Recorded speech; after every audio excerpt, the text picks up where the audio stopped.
Mr. Smith, if there was no mob on January 6th that attacked the Capitol, we would not be here today, would we? I can't speak to hypotheticals. The case I investigated involved a mob of supporters of Donald Trump's Sure, supporters. I understand that. I understand that. But had there not been a mob that rushed the Capitol, if they had just stayed in the original speech, if they had obeyed the instruction, go peacefully and patriotically and make your voices heard, we would not be here. Isn't that correct? All right, folks, buckle up. We're diving into a congressional hearing that's less about finding truth and more about political theater.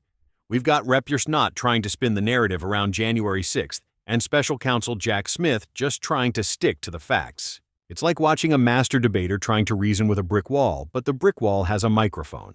Let's get into it. Well, in that case, Donald Trump wouldn't have done many of the things I'm just he did. no. I'm just asking. If they had gone peacefully and patriotically, we would not have had a special prosecutor. President Trump would not have been indicted. There would not have been, quote, the attack on the foundations of our democracy, correct? That's a hypothetical, and I think it's a counterfactual hypothetical. Well, and second point, in regards to what we just heard from my colleague from Washington, I think it's noteworthy that the vice president, despite the enormous toll that he has taken in these events, was against charging the president criminally in this case. Oh, so Mike Pence, a man whose life was literally threatened by the mob incited by Trump, had a personal opinion about charging him? That's nice. But last I checked, Mr. Pence isn't a prosecutor, and his personal feelings don't dictate legal action. This is just a desperate attempt to inject irrelevant sentiment into a serious legal inquiry. But in regards to my own experience, Mr. Smith, I've charged many conspiracies. There's obviously a lot of benefit to that charge. It's a useful tool for fact-finding, scrutinizing evidence, figuring out exactly what happened, trying to form charges, trying to prove charges, trying to solidify the evidence. And in your case, sir, you've detailed, number one, the unprecedented criminal scheme, your words, not mine. In the press conference, you said there was an unprecedented assault on the seat of American democracy. Do you remember saying that? I believe so, yes. And in regards to your investigative authority, it was quite broad. We've already established that you had millions of dollars at your disposal. You had teams of lawyers. You had total subpoena power. You used campaign officials as witnesses. You subpoenaed, millions of documents. You had civilian witnesses. You had political leaders. You had campaign officials that worked with the president, folks who were in the room.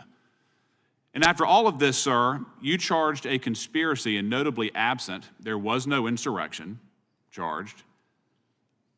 There was no seditious conspiracy charged. And there was only one defendant, correct? Donald Trump. That is correct. Despite 6 co-conspirators identified in the indictment, only one person was charged. Is that correct? Yes.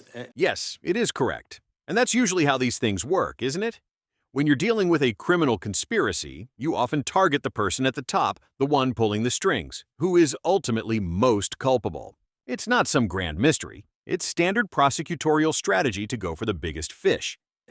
Despite there being an unprecedented criminal scheme, you did not find it necessary to charge anybody else who was admittedly, by your own evidence, involved in a criminal conspiracy that amounted to an unprecedented assault on the seat of American democracy.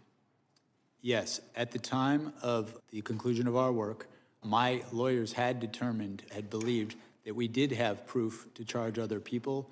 I was in the process of making that determination when our work was concluded. But you are correct that the only person charged in this case was Donald Trump, who, in my estimation, was the person most culpable for the crimes charged. Well, I understand your position, sir, but again, you started at the very top and only charged the top conspirator, in your opinion. You didn't charge anybody underneath him, correct? Correct. Despite that charge requirement, you would agree that a criminal conspiracy federally is a criminal agreement, correct? Yes. So by extension, people, under your theory, people besides the president were involved in the unprecedented assault on American democracy, but you didn't find it necessary to charge them criminally. Still on this point? It's like saying You caught the mob boss, but what about his lieutenants? Prosecutors prioritize. They focus on the person most responsible and build the strongest case there. It doesn't mean others aren't culpable, but there's a strategic order to these things. You can't charge everyone at once. I had not yet charged anyone besides the president. You decided not to charge anybody but Donald Trump in that indictment. Consistent with the federal principles of prosecution, which emphasize the degree of someone's culpability in making a charging decision, Donald Trump is the person that was charged. I understand that. I understand your position, but you made the decision to charge one person and nobody else, correct? I made the decision to make the charges in this case. And in regards to the way that the case handled from there, sir, I just want to get this on the record. In regards to your press conference, politics played no role, correct? That is correct. The charges you brought, politics played no role, correct? Correct. The expedited trial date played no role, politics played no role, correct? I followed the facts and the law, department policy. The speedy trial request, there was no role in politics, correct? That's correct. Supreme Court precedent emphasizes that. And even your brief that the court found atypical, politics played no role. And there you have it, folks. A masterclass in deflection and trying to shift blame, met with the unwavering commitment to facts and law. It's clear some people would rather rewrite history than acknowledge accountability. What do you think? Were these questions aimed at truth or just political grandstanding? Let us know in the comments below, and don't forget to like and subscribe for more real talk on California politics.